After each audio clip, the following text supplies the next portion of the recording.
Good afternoon, everyone. Good afternoon. My name is Denise Sweet, and this is my first reading, so I am stepping far out of my comfort zone. I'm used to being on the other side of the camera, and just happy to try to do this, to share my story. You can do it. I can do it. The name of my piece is Resilient Because I Have to Be, and it's a 5-part story of what I've been going through as a caregiver to my mom and to my daughter and for my granddaughter. The first piece is called How It Started versus How It's Going Now. Last year, I was gifted with this wonderful space of resilient women, powerful women, beautiful women, loving women.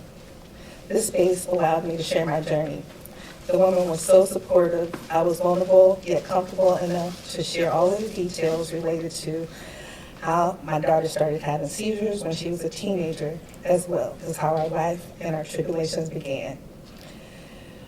She went from being an extremely active young lady to a person who had to learn how to deal with a seizure disorder while attending high school. High school was not a kind place, but I didn't feel like isolation would be good for her either. We dealt with severe depression. We dealt with severe depression and suicide attempts. We went to support groups and doctors all over Northern California. When she got pregnant, the doctors told me that she shouldn't have the baby. The baby wouldn't be normal. So we dealt with the pregnancy. And she had early labor due to the seizures. The whole time I've been dealing with these things, the song that I relied on was by James Cleveland to get me through. I don't feel no ways tired. I come too far from where I started from. Nobody told me the road would be easy, but I don't believe he brought me this far to leave me. Half the time I didn't believe that song because it was just too hard. I was exhausted to the point where all I could do was vomit. I was always in reactive mode due to the seizures, so I wasn't sleeping well. All of my responsibilities were piling up.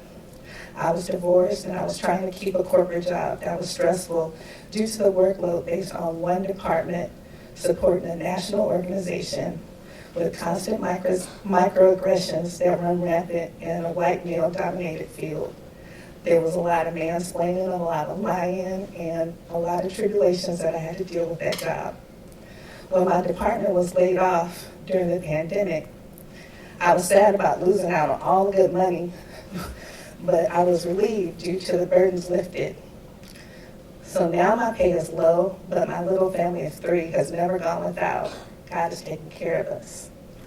I've been working part-time and doing freelance jobs, so I'm so grateful for the skills that God has given me. I honestly feel like motherhood is starting to help my daughter grow into the person she's meant to be. Even though the seizures haven't stopped, she now has a reason to try harder. We're still having plenty of hard days and trying times, and I have to fight the urge of being her enabler. She's doing lots of artistic work, and I think she may want to be a tattoo artist or art teacher someday. We keep pressing on, however, I'm constantly reminded that people aren't kind and sometimes tend to make fun of people who have seizures. The next part is part 2, Sensitive or Fed Up.